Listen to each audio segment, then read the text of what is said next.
Hello, welcome to the show. My name is Mike Goldman. It's On the Mic time, now available in Mint. I'd like to say a very special thank you to our sponsors, BSG, Brisbane Sound Group. Josh and the team there have supplied all this fabulous gear to make the show. BSG is the place to go in Brisbane, and you can order all of this stuff online as well if you're setting up a podcast or a studio, or if you're a DJ and you need the gear. Brisbane Sound Group. Okay, it's time to introduce my guest. This young lady sitting next to me is Bridget Burt. She is a flyboarder that has travelled to 28 countries, working in most of them as a flyboarder, as a stunt woman, as an actor, and she's here right now. Welcome to On the Mic. Thanks for having me. Corona bump. Yeah. How you doing? Good, great. Never been better. I got to admit, I stole you from another podcast. There's one on the Gold Coast I've been watching for some time. The Gypsy Treasures, the Gypsy People. I'm going to steal your treasures, Gypsy Tales. Yes. I should know. And those guys are great. Been going for a long time now. And I thought I'd seen you before as they did on Instagram, and thought you were pretty incredible, because I'm fascinated with the whole flyboarding thing. My wife Bianca and I were in Sydney for Australia Day. I think it was last year. Yeah. And we saw these people on these flyboards going through, jumping up, doing these loops, and they had fireworks attached to their backs. And I'm like, who the hell are these extreme warriors? And it just so happens it's this beautiful young blonde-haired, blue-eyed lady sitting next to me by the name of Bridget Burt. Now, you are absolutely amazing. And you're non-stop as well. I mean, it's not just the flyboarding. You're a taekwondo expert. You just ran a marathon a few months ago, which you just decided to do on a whim and didn't tell anyone to see how far you could get, and you ended up running the whole freaking thing. What is it that drives you, that makes you want to take on these things and just keep going? Well, at the moment, I'm focusing on becoming a stunt woman. So from flyboarding, I did that for about 4 years on and off, doing full-time shows here and there. But now I've taken a break. I'm still doing the flyboarding, but I'm not doing it full-time, and I'm just focusing on stunts. And to be a stunt performer, I see that as being a master at a lot of different skills. Like you can specialize in different things, but I think you need a general ability to do a lot of skills. So that's where a drive comes from in a career sense. But in general, I'm just a really active person. I love to do new things, up my skill all the time, see how far I can push myself. I'm just always interested in. Well, flyboarding's a obvious thing to learn if you're going to be a stunt woman. Is that the terminology now? Is it stunt woman, stunt man, stunt person? Where are we at with that? Well, we usually just say stunty. Stunty.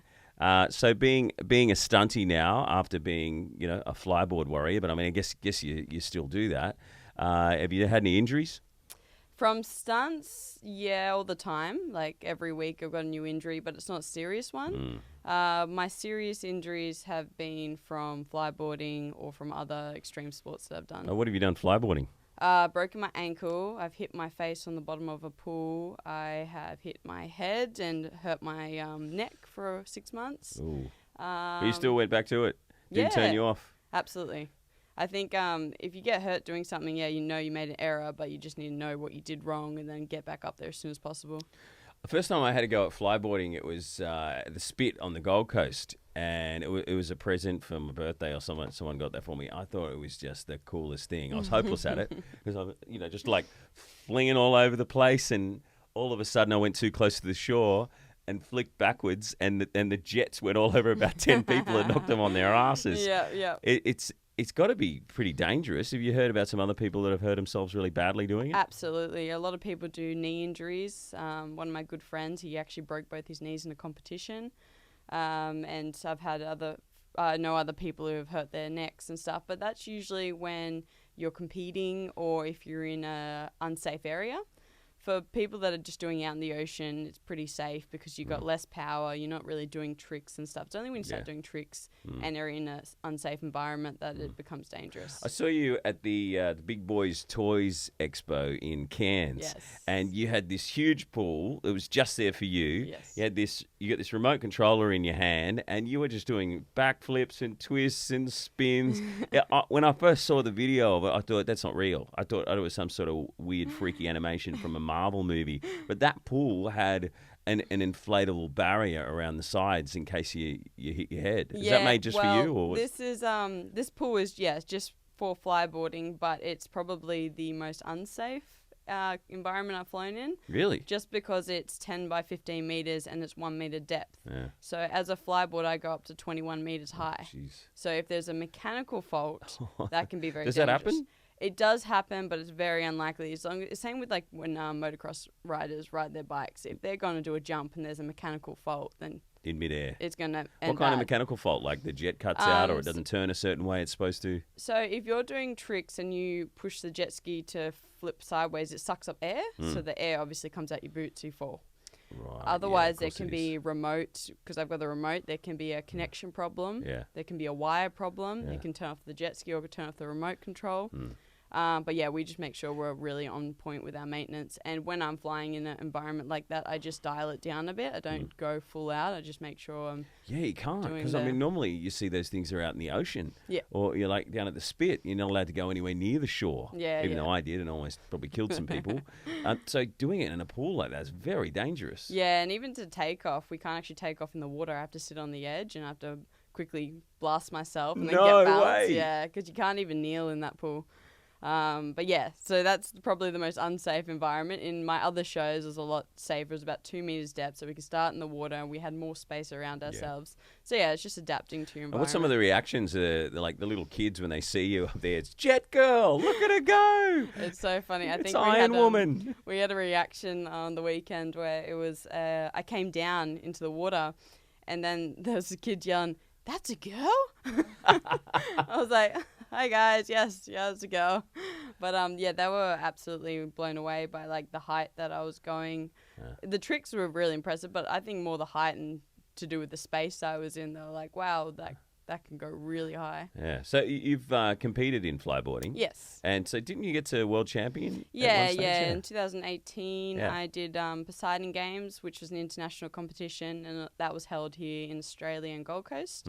And yeah, I came first in the women's. That's amazing. How'd that feel? It was good. I don't like competitions as much as performing. I really enjoy performing, but when it comes to competition, I'm pushing myself a lot. I'm pushing myself too much where I'm like stressed, and I'd rather just be out there having fun and enjoying. So you don't like the anxiety of like performance anxiety. You got to beat someone. That kind of stress is different to I'm putting on a show and entertaining people. And even in this level that we were at, I knew that if I just played it safe, I should be all right to get first. But I wasn't. I wanted to push myself to do the best tricks that I could do. What's your best trick? Is either a triple backflip or an infinity backflip. What's an infinity backflip? So you just keep going. You get, an infinity. No, not infinity. Universal. You're still doing it now. It's called a universal. So, it's called a universal backflip. A universal backflip. There's two different ones. There's the infinity's one where you don't stop. You keep backflipping. I cannot stop. I'm just in a weird time loop. I just keep spinning. The idea of the infinity is the hose, because the hose follows you. So when you do a trick, it creates like a symbol. And the infinity came because the hose was creating an infinity symbol. But the universal is probably one of my best tricks. It's when you do a triple backflip, but you flip one way and then you turn, flip the other way, and then you turn, flip the other way. Because every time you flip, you're turning your shoulder so you don't hit the hose behind you. Right. So you're flipping one way. So my main way to flip is my right side. But when we're doing a universal, it's right side, right side. And you have to do that from 21 meters before you touch the water. Don't hit the hose. But that's the main thing. That's the big no. Don't hit. Do you reckon that they'll ever get an invention like that happening where you don't need the jet ski and you don't need the hose? So the guy that created the flyboard, he is now Frankie Zapata is the one who's on the Flyboard Air, which is looks similar to the flyboard, but it's got 4 jet engines in it, and he actually flies. And he's the guy that's from France, so he is the creator of our shows and our our flyboard stuff. Is that on the intranet? Can I see that? Yeah, absolutely. It's got 4 jets on it. Yeah. His name's Frankie Zapata. He's incredible. I want one. A genius. Man, when I was a kid, we were promised by the year 2001, it's like, we're going to get jetpacks, everyone's going to have hoverboards, and it just didn't happen. But recently, you've seen a lot of these new jetpacks that are coming out with they're handheld, with these jets on your fists. You ever want to have a go at something like that? Yeah, the one I really want to do is the wings. There's a guy that flies in Dubai, and it's literally got wings like this, and he's got jet engines on it, and he's just going so fast through the air. Because I'm a skydiver, and I absolutely want to transition from like doing wingsuiting to like something with jet engines where you're literally just flying through the air. Solid. Surely we can sort that out. Let's send him this video. That's a dream. Hey, if you're watching, you need this girl flying one of your little jets, all right? Come on. How good's she going to look flying through the air and in all your ad campaigns for Dubai?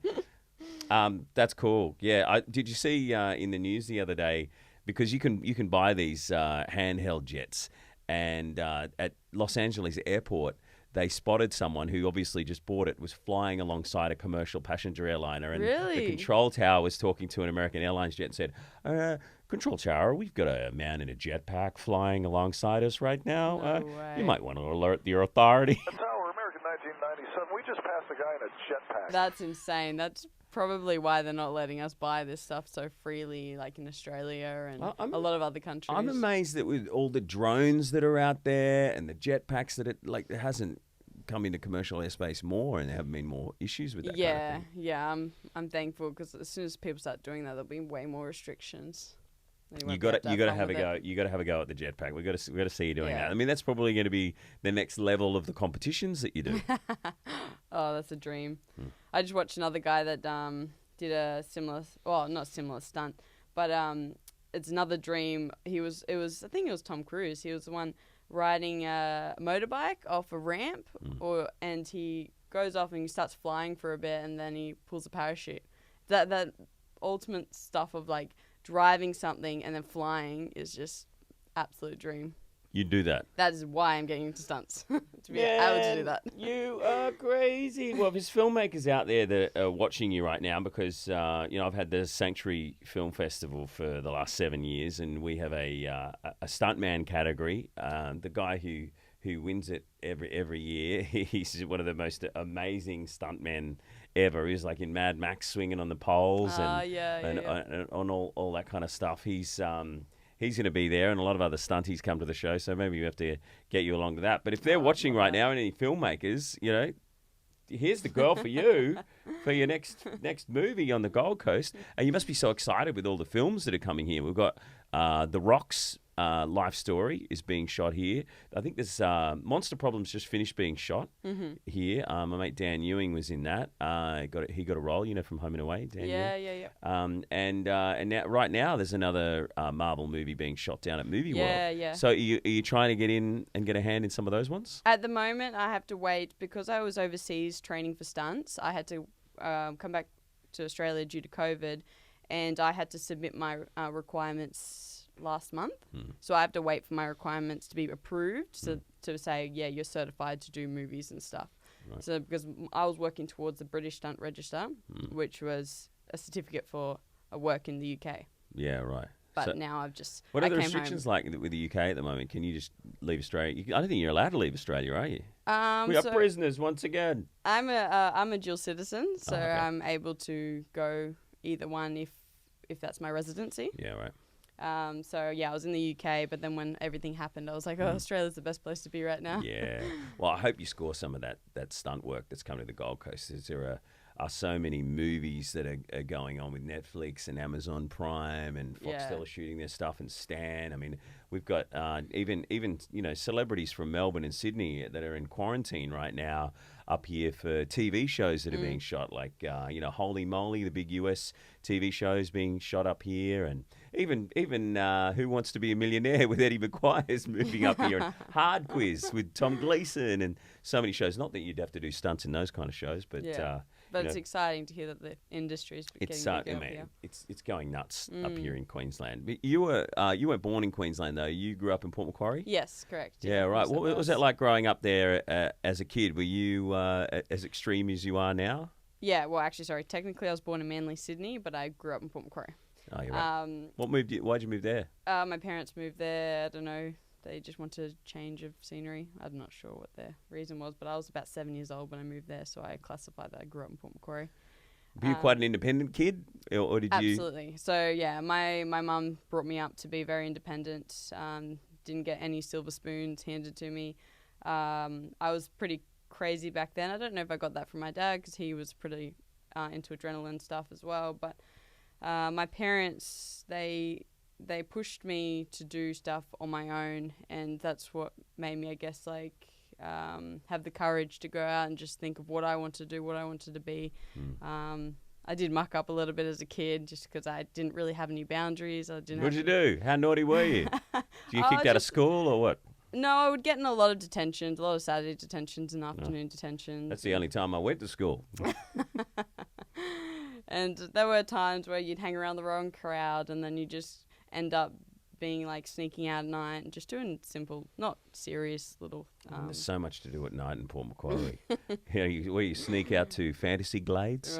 What's the little theme park there? Because my grandparents used to live at Blynn's Beach in Port Macquarie. Beautiful part of the world. And we used to go up there for school holidays a lot. And is that the name of the theme park in Port Macquarie, where it's got all the little gnomes? Yeah, I know what you're talking about. I just can't think of the name. And Port Macquarie's got a water park as well out down on the main beach, or town beach I think it's called, where they had dolphins and like a water show. I'm not sure if it's still there. I don't know if I've seen that one. I'm talking a long time, a little bit older than you, young lady. So that's a nice old town, and that's what made you quite independent from your parents, and now you're just getting out there traveling to 28 countries and doing your thing. How old are you now? I'm 23. That's not a rude question. You've been to that many countries at 23? Yeah, I started traveling by myself when I was 15. And my first trips are around North America, going around there. What do you mean? When you're 15, you went, see ya, I'm just going to start traveling around through America. So, who gave you the money to do it? Or were you doing work over there? Yeah, or what happened? I started work when I was 12 years old. My parents owned a water sports company, a jet boat, jet ski hire. So I started working for them. Here comes the love of water. Yes, yeah. So I've always grown up in the water, and I had a lot of responsibility with that business because my mum worked there sometimes. Sometimes she was at her other job because she had 2 jobs. So my dad was the only one who drove the boat. So at pretty much growing up, I became like running the business. I grew up to learn to run the business. Right. So I had to mature a lot in that sense. But because I was working all the time, I was going to school as normal, but I was working every weekend and on holidays and stuff like that. I was able to save money. I learnt how to save money because I wasn't given a lot of stuff, so I knew that I had to hold on to that money. Otherwise, I wasn't going to be able to get things that I needed or whatever. So I was able to save money. And then my parents and I went on a trip overseas, luckily using their frequent flyer points. And then that was our first ever family trip together. We'd never done a holiday ever. They were always too busy. I was 14. Yeah. And you went, this is fun. I'm staying. I'm not coming home. Sorry, Mum and Dad. Seriously, I was just like fell in love with traveling straight away. I was just like, I need to see more of the world. I need to understand more of this like place we live in. So when I was 15, I just begged my parents. I said, hey, can I take 6 to 8 weeks off school? I will, as long as I like study before, I'm ahead of everything in my exams and I catch up at the end. And I was all right at school, so that wasn't a concern. And then I had the money to pay for a lot of it. The first place you went was the US. Yeah. And so did you need a guardian or like a family to billet you? Or No, so when you do that, you just need a letter, obviously a letter or consent from your parents. And then you have a stewardess that will just guide you from airplane to airplane till you're 16. And then once you're 16, you don't need that. So you didn't even have anyone when you were on the ground at 15 to look after you? You just were looking for accommodation to rent yourself at 15? Yeah. So I had a couple of friends I knew in the US, but I did go to places, And you didn't know anyone? Yeah, absolutely. Yeah. What's that like at 15, showing up in a country not knowing anyone? I freak out at age 40, just going, I don't know where I am. Where will I go? I get anxious. Did you not?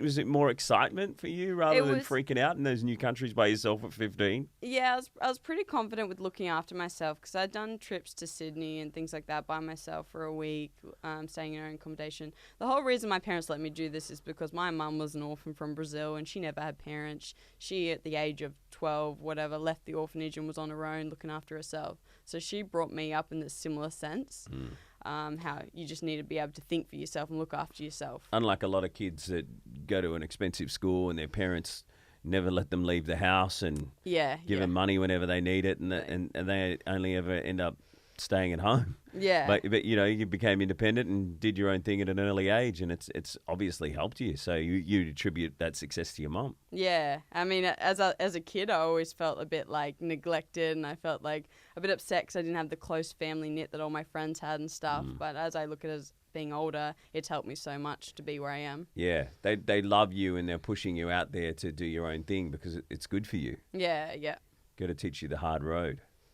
Like when I was a kid, my dad sent me to the country to Taree to work on the radio, and didn't know anyone there. I mean, Taree's not like being dropped in the middle of the US at age 15, not know anyone, but I didn't know anyone in that town. And you know, I was this little blonde kid who'd just been on Home and Away, and the local football team wanted to beat me up because they thought I was a poofter, and just had the worst time. But it was you know, you got to learn that the world is a real place, that you have to figure out how to look after yourself and navigate it yourself. And sometimes when your parents just let you go, that could be the best thing for you. Doesn't mean they don't love you any less. Yeah. I think once you're pushed into something, you just learn to adapt. Like when you don't have any other options, what else can you do than adapt to the situation? Hey, back on the flyboarding thing, who was the person who had the idea to stick some pyrotechnics to your back? And when you first heard about that, what did you say? Oh, let me think. Like, I love this flyboarding thing, and then someone comes along and goes, why don't you put this big Roman candle on your back and see what happens? Did you tell them where to go? I'm not sure. Actually, I was in China and we were doing shows before there was a backpack pyrotechnics. And I'm not sure where it started. It was somewhere overseas. We saw a flyboarder having fireworks on their back. And I've always loved fireworks as a kid. I don't know why. I've always been so into fire. Yeah, because you're a rule breaker. You probably would be the one that lit the firework and held it and shot it at people. Yeah, that was 100% And I never did that. That was definitely me. And then in China, we had Chinese New Year where you could buy fireworks from anyone. And we would have like a war with each other. It's not safe. Don't recommend it. That's how kids lose eyes. And that's why fireworks are banned in Australia. We used to have Cracker Night. Back in the 80s, I think they banned it. It was the best fun. You could buy fireworks from the local news agents for $50. You get a bag of about 150 fireworks and let them off left, right, and centre. Little bungers that you throw at your friends and that explode, scare the shit out of them. My dad, as a kid, would have a little box and he'd let me just light them and throw them. See, kids like you and your dad are the reason why we don't have Firecracker Night anymore. Well, nothing happened to me yet, but yeah, we go a bit crazy in China because we thought, well, in China it's like you can get in trouble and you can get in serious trouble with the law, but it's really easy to get away with stuff because a lot of them don't speak English in the mainland and there's not very many police around. There's a lot of police here. That's the last thing, with the current state of affairs of the world, you'd expect anyone to say, oh, China's fine. You can get away with anything there. A lot of them speak English, so you just go, I don't know what you're talking about. I'm just taking these fireworks over here, going to fire them at my friend. I mean, it's like when you're in trouble, it's serious trouble, but like it's hard to get there. Yeah, they put you in a concentration camp. Yeah. Especially if you're Muslim. And we had a group of 20 of us who were just all like, the same sort of people, just like adrenaline, little want to misfits, want to do whatever we want. So we just play with fireworks all the time. So I was really comfortable with fireworks already. And then when they said, oh, we can put backpacks on, it became part of the show. And we're like, yeah, let's try it. And I remember we tried. I mean, it's not like it's in a country where, Australia, where we have rules and regulations and there's so much red tape with that kind of stuff. It's China. Yeah. You know, a place, if there is an accident, and more recently, they've been known to sweep it under the rug. But you want to put some fireworks on my back? No worries. Just make sure you don't light up my hair. How much fireworks, how much gunpowder did you have strapped to your back while you were whizzing around doing backflips? So it was the first show, my third contract in China, which we was with Zapata. We started doing a new company, and it was just flares at the beginning. Oh, yeah. So it was flares, and then they had this spinny metal rod. See, flares are the gateway drug to the spinny metal rods. So it would make you look like kind of like a butterfly kind of effect, and then it would have the spinny thing at the back that would zoom around. And then when I got actually home to Australia, I have a good friend that I work for, and we just... it wasn't me. Like, they just decided to make a box and put more pyrotechnics on there. So it was more explosive ones. And I was happy to try it out just slowly as it comes. And then eventually got to a point where I'm doing a show in, where is it? Jay Buddha? Yeah, in Jay Buddha on the Brisbane River. And I've got this so much pyro strapped to my back that it explodes, and I'm like not bad, but explodes so much that it pushes me forward, and I wasn't expecting it. So I was just like, oh my God. And then all of a sudden my ears start ringing, and I was like, yeah, I need to wear earplugs. And I've got photos of that fireworks, but it was so big, Man, that I was like, that's crazy. Yeah, I got to be ready for this next time, and I got to wear earplugs next time, because I just couldn't believe the vibration and how much thrust Did power. you look down to see, is my torso still intact? I was just like, smile, hold it, smile. But yeah, it was fine. Nothing exploded in the box. It was just a really powerful firework that I wasn't expecting. The Australia Day thing was amazing, because Yeah. I think you had a fair few people doing the same sort of stunts and tricks as Yeah, you. yeah. How many people were doing the flyboarding and fireworks there? I can't remember, but Fair few. usually we have about 3 or 4 if we can. It just depends on how many jet skis and how much equipment we have, and the space. Did you have people on jet skis then, or were you just have the controller doing that? When we've got fireworks, we usually have a driver. Okay. I've done plenty of shows where it's the remote, like in Spain and in China, where you have fireworks and it's the remote. But when you've got the bigger backpacks, you kind of want to not be controlling yourself, because you have to worry about how much weight's on your back. You can have up to 30 kilos on your back. So you really need to be concentrating on that. And you're not doing crazy tricks and stuff. You might do some spins. I've done a couple of flips before with the backpack, but yeah, you just want to be careful. So being more careful, you have a driver. So dangerous. Maybe that's a category for the World Championships when they come up, where you have your stunt categories and everything like that, and then you have the fireworks category. Who can look the prettiest while flipping around in the air? Yeah. Oh, that's crazy, man. When's your next show, and how can people watch you? My next show hire you? Anyone can contact me to talk about flyboard shows, but my next show is in Townsville, and not this weekend, next weekend. That'd be a cool river fire thing in Brisbane. Have you done river fire? I've done river fire. Oh, yeah, no, Yeah, I didn't see that. Where do they put you at river fire? In the Ipswich River. Oh, okay, cool. Yeah, Like- so that was one of my Not in the Brisbane city no. area, right? Sorry, River Fire. Sorry, I'm thinking about another show. Oh. River Fire. Yeah, we were on the river where they've got all the firework pontoons. Oh, wow. Yeah. Because they have firework pontoons like, over here at Hamilton, and then they have one in the city and another one around the bend. So you're probably around the South Bank area, were you? Yes, South Bank. Yeah. That's So it. cool. All right. Yeah, contact you on your Instagram if people want to talk to you about that kind of stuff, I guess. Yeah, Which absolutely. would be cool. And I was just about to say we did an Ipswich show, which is similar to the River Fire, but not as many firework pontoons. And they had so many lasers and so many special effects with smoke and everything. And the music was so loud, I couldn't see anything beneath me. I was like, when you have so many lights on you, like laser lights, you're blinded, and you can't really see the jet ski underneath you. So that's like those type of situations when you're just like, okay, play it safe, just stick to what you feel, like what you know. Like as in your body awareness and sense of where that hose and jet ski is. But it's an amazing feeling at the same time, because you just blasted with so much energy. So I just absolutely love it. Do you ever have a bad dream where you're up there in the air and you're flyboarding and fireworks going off, and all of a sudden you can't land? Or because like when I worked as a DJ on radio, almost as dangerous, you'd have this dream where the song is just fading out and you can't get to the microphone to start the song. Yeah. You ever have weird dreams? With all my extreme sports, I do have bad dreams sometimes where it's just like something going wrong. Like last night I had a dream that I did a base jump and I had a bag lock and the parachute wouldn't open. So just things like that. So for example, in the weekend when I'm just flying in the pool, I did have a little dream or a thought about falling out of the pool at a full height. And That's gotta hurt. it does give you a little bit of anxiety at the time, but then when I'm there and then I've got the adrenaline in me and I know what I'm doing and I feel really comfortable with what I'm doing, it goes away. You're confident because you know what you're doing. About it. You don't get scared a lot, do you? No. I think I lack in that area because sometimes I push myself and get hurt because I Nothing scares you. Does anything scare you, Bridget Burt? No, I do feel fear, but it's just very minimal. Especially when I'm in the situation, I'm able to just push past that fear. And Relationships, maybe? Oh, yeah. Okay, yeah. That's a big one. Commitment.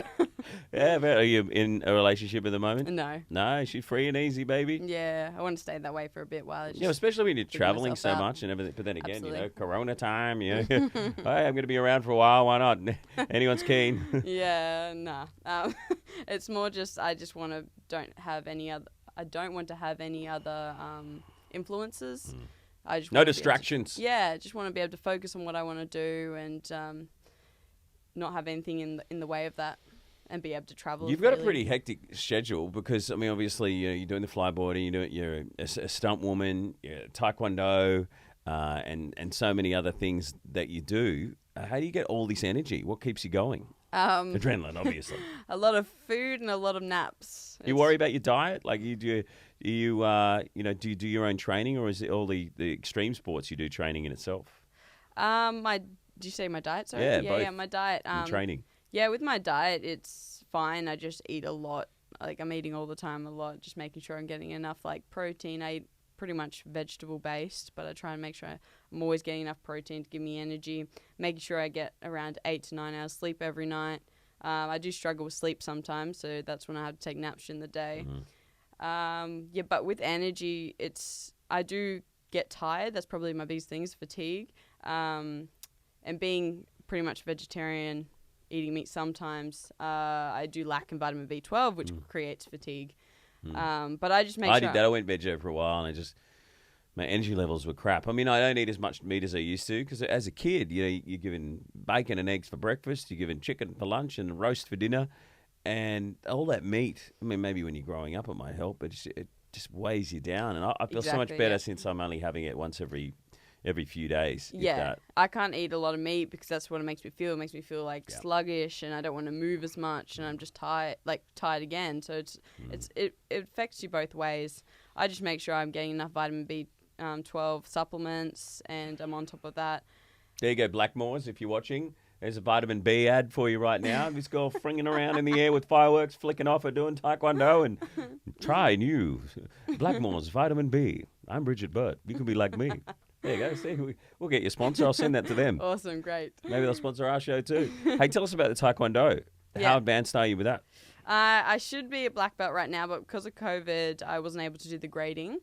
I just did my last grading a month or so ago, so I'm about the belt. Every club has a different belt system, but I'm Chodan Bo, which is the belt just before black. Chodan Bo. Yeah.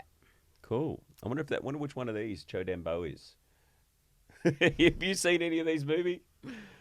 Oh, yes. This wall, I don't think I've ever talked about this wall on the show. There'd be Taekwondo, Karate, Kung Fu, Bruce Lee, all that kind of stuff up here. Jean-Claude Van Damme, one of my favorite movies, Bloodsport, is up there. I was in a restaurant called Bow Brothers in Newcastle, and they had this all over the walls in one of the restaurants. And I said to the waiter, "Man, this place is awesome. I love these Kung Fu movies when I was a kid." And he goes, "Oh, I'll send you the Google Drive and you can download it." And I went and downloaded it. It cost me about $100 from Officeworks. Boom, stuck them up on the wall. Well, Bianca helped me as well. Thank you, Bianca. Yeah, it's my amazing. lovely wife who's over there. I love all these guys so much. I watch all their films. But yeah, I love martial arts. It's probably one of my favorite sports at the moment. Have you used it in the street? Someone tried to attack you? No, we did have a break-in. No, not break-in. We had somebody tried to rob our housemate at knife point the other night in the middle of the night. Oh, you were there? But I was asleep. Oh. And there was a big, I woke up to there's blood on the walls and on the floor, and it was big. Yeah, it was a big thing. Are you serious? Yeah. So she ended okay? up. The three girls. One of the girls wanted to rob, I think they all did, but one of the girls had the knife and was trying to rob my housemate. And then they ended up getting in a wrestle over a knife. She cut her hand open. I woke up at 4 a.m. to a big yell and a bang and running down the stairs and the door slam. And I got out of the room. I was there with my other housemate, and then just blood all over the walls and on the ground. And eventually we found out that, yeah, she was trying to rob the guy and they had this wrestle and he got him out. Then we had police and forensics and detectives come. But I was like, damn it, I've been training for this whole time and I missed it. I was asleep. And I have been doing like eskrima, which is a Filipino martial art where you learn all about knife disarms and trapping. You could have done it. Oh, You would have gone straight into your element and just ripped that knife off him. Could have made it worse, but I was really ready to do that sort of thing. That's crazy. Yeah. And that just happened last week. That happened 2 weeks ago on a Monday. Yeah, we've spoken to our housemate. No one's allowed in the house. Have you changed the locks? Yeah, well... Have you increased your home security? Yeah, Have you got one of those ring motion detectors at the front of your house so you can quickly check your phone to make sure that, whenever there's movement around? I've locked a lot, like I make sure my bedroom door's locked now and I have a knife next to my bed and stuff. Yeah, do you really? Yeah.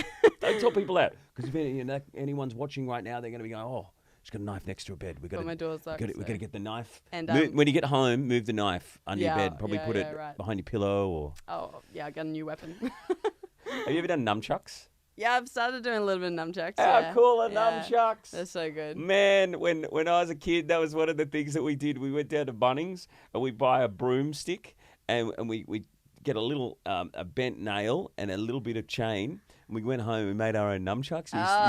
Used to keep them under the back deck at my mate Chris Marta's place, who's a friend of mine, lives down at Kingscliff. Yeah. Went to school with, and we used to just have the best fun flicking these things around and doing all these karate moves. And we used to go to the beach after we'd watch one of these random karate films, and we had these special moves that we do. We do a pretend fight, and then people go, "Hey, stop fighting!" We go, "Oh no, we're just practicing. We're stuntmen," and we're like 12. And he used to go 1. If he said 1, that meant you had to duck and 2 would be low kick, and you had to jump. We go 1, 2, and we'd always get it wrong and end up smacking each other in the face. That. And I love reaction training. And then one day he ended up going 1 and knocked my front teeth out, and my teeth went flying. A little 12-year-old kid. I'm like, my teeth are gone. And so I'm getting out on the floor trying to look around through the grass of my teeth. I couldn't find them. Got on the bus at about 10 o'clock at night. I was supposed to be home hours ago. And went to the medical centre, waited for an hour, went in to see the doctor. And the doctor said, okay, so what do you want me to do? Shouldn't you go and see a dentist? Dumb kid. Oh, gosh. So your karate movies got me in a little bit of trouble, but I never actually had a karate lesson or a kung fu or a taekwondo lesson. It was just like, I was all talk, and we used to love doing that. You want to fight? Fight me. I will fight you now. Today, on the show, on the mic, we have a taekwondo expert, Bridget Burt. Is that racist? Am I allowed to do that? Fuck, man, everything's racist nowadays. I know. You get in trouble. That's Accents, just lip sync. That's just adding. I do that for a living. I put my voice over commercials from other countries and TV shows. Yeah. Have you had a proper fight though? What, like out in the street? Or No, like a proper taekwondo fight, no competition fight, competition. or on the street. Not on the street, but just in club at the moment. I've been meaning to do competition, but since COVID, it's been pretty hard. They've shut down a lot of competitions. I will be doing the next one, but yeah, we just done in club where it's just like one of your club members and you fight them. Yeah. And so you fight like the old dudes, or does it have to be always a girl around your same height? They usually try to either get you around the same belts, like skill level, or the same height and weight. You can definitely feel a difference when it's a different weight because the kick is just so much heavier. And have you ever taken out anyone in those club challenges who have been bigger and heavier than you? I'm like, yes. Oh yeah. Well, I've done that like just mucking around with friends. The boys always think that I have a group of friends up in the Sunshine Coast, and before they really knew my skill, they thought they could take me just because of like, social media, make a joke about like her skills and stuff. But then we actually did a little grapple and a little fight, and I may have accidentally choked my friend out. I didn't accidentally. I told him. I was on purpose. Your friend I was out. on purpose choking him, but I'm like, tap out, and he had a bit too much ego to tap out, and then next thing I knew, he went out. He passed out. Oh, I was in so much shock. I was freaking out. I was like, oh my god! Like I was so scared. He's actually you knocked someone unconscious. You are a weapon, Bridget. But I felt horrible about it. I'd be scared to be your friend. And it was just because, it's just boys trying to show that they have like power and stuff. But yeah. Don't try and be a tough guy around Bridget Burt. She is an extreme monster who can take you out in a heartbeat. You do so many cool things in your life. You are non-stop. Who needs drugs when you're doing all these extreme sports? Not that you ever probably never tried any. No, I don't mess with that. I just love doing exciting stuff. Nothing. No strange drugs from Byron Bay that. Oh no. Maybe. I did try. I think I did talk about this in that podcast. I did try ayahuasca. So did you? Yeah. I didn't even know that, and I didn't watch a podcast called the Gypsy Tales podcast at all. But if you want to hear more about that, go and watch that shit. But they're great. I just want to give a big shout out to those guys on the Gold Coast. Yeah. So I don't dabble in drugs at all, but I do try things here and there. What's ayahuasca like? Because I got a few friends who have done that, and they said it changed their lives for the better. They saw things in a different way. So I never experienced any sort of hallucinogenic drug before, and then my friends, we were going over to South America, and he really wanted to try ayahuasca, and then he told me all about it and how it's DMT and how it works, and then we researched it and stuff, and we didn't want it to be done by just any sort of person doing it for tourism. We wanted it done properly with a shaman in a village where we watched it get made and we watched it created, and the shaman didn't even speak English, but we had a translator there, and we did the experience where it's just like you prepare yourself for 2 weeks and then you're there at the village probably 5 days before, and you're not eating in the third day before, the second day before, and you're doing all these things like not drinking and etc. So your body's prepared for it, and then being able to go on the Amazon and watch them cut down the root and actually make it makes you feel so good safe about taking it, because you know it's not weird chemicals. Yeah, you're watching it from scratch being made, and then also the shaman drinks it, so you're feeling in a safe environment. It, give me some of that shit. Must be good. Have you heard him sing? So, and the whole ceremony, it was just beautiful because we're there in beds, like in a hut, and then they start with that we actually snort this tobacco. We snort Tabasco, so it gives us a little bit of a head spin. What? And then You snort Tabasco? Tobacco. Oh, tobacco. I think you said Tabasco. I did say that at first, but I meant tobacco. Okay. So it's like a liquid tobacco, and you just snort a little bit so your head starts to spin, and then he starts doing this instrument stuff where he has all these natural instruments, and he starts singing and doing these instruments, and then we have a drink, and then the lights go out, and then we're just there for about half an hour. And once it's about half an hour, I fell asleep, but then I woke up instantly to this vibration. And I just felt this vibration in my whole body and everything. It felt like I was feeling all the energy around me. And then my first image was getting sucked into a toucan's eye, where I was just like, oh. A toucan's eye? Yeah. Because there are toucans in that part of the world, obviously. Yeah. Was it a real toucan that you could see, or was it like a mystical toucan that was talking to you? No, because your eyes are closed. You're like sleeping, but you're awake. And then you're still listening to the shaman singing and stuff, but you can't see anything because it's black. You don't really want to open your eyes. You just was it like, help, I'm being sucked into the toucan's eye? No, or was it like, I want to go into the toucan? Yeah, before going into the whole ceremony, I made sure I watched a video. I was like in a good headspace. So I watched a video that always makes me happy and always brings light to my life. And I did that going in feeling really good, and the toucan popped out, and I like toucans. I've always been really fascinated by toucans, and I got sucked into its eye, and things start going rainbow and fuzzy and stuff, kind of like those images you see of people doing the paintings and the drawings. And then was it a real toucan or a Sam toucan from the Fruit Loops box? It's a real one. It was a real one. Because that's what I would have seen Sam toucan. Because I think I saw a real toucan before the trip, on the trip. Okay. And then the first thing I experienced was you start throwing up in ayahuasca. So that's apparently that's a lot of bad energy and just crap that's associated with feelings in your body. I saw this black aura. I didn't have any food, so I was just throwing up a little bit of water. But I saw this black aura coming out of my mouth. And I could see the shaman. My eyes are closed, but I could feel the shaman there. And I just see this black aura coming out. And it was like this demon leaving me. And then once that happened, I started going into all these different experiences, like being different animals, because I've always been really fascinated doing like extreme stuff, like being able to fly, being able to go into water, being able to run really fast, things that animals can do, and I wish that I could do as well. So I started being these animals and transitioning into different things. And then I went into these deep and meaningful things like fix relationships with my mom and I was getting sucked out of the world.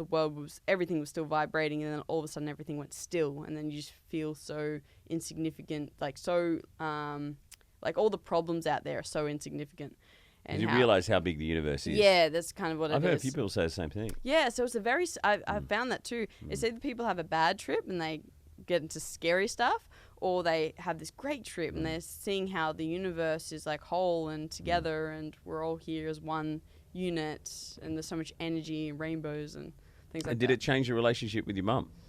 It definitely was the starting point for me to start trying to make things better. I never thought there was any problem on my end, but that always happens. So I just tried to... I came to a realization that things only matter to you when you create a reaction.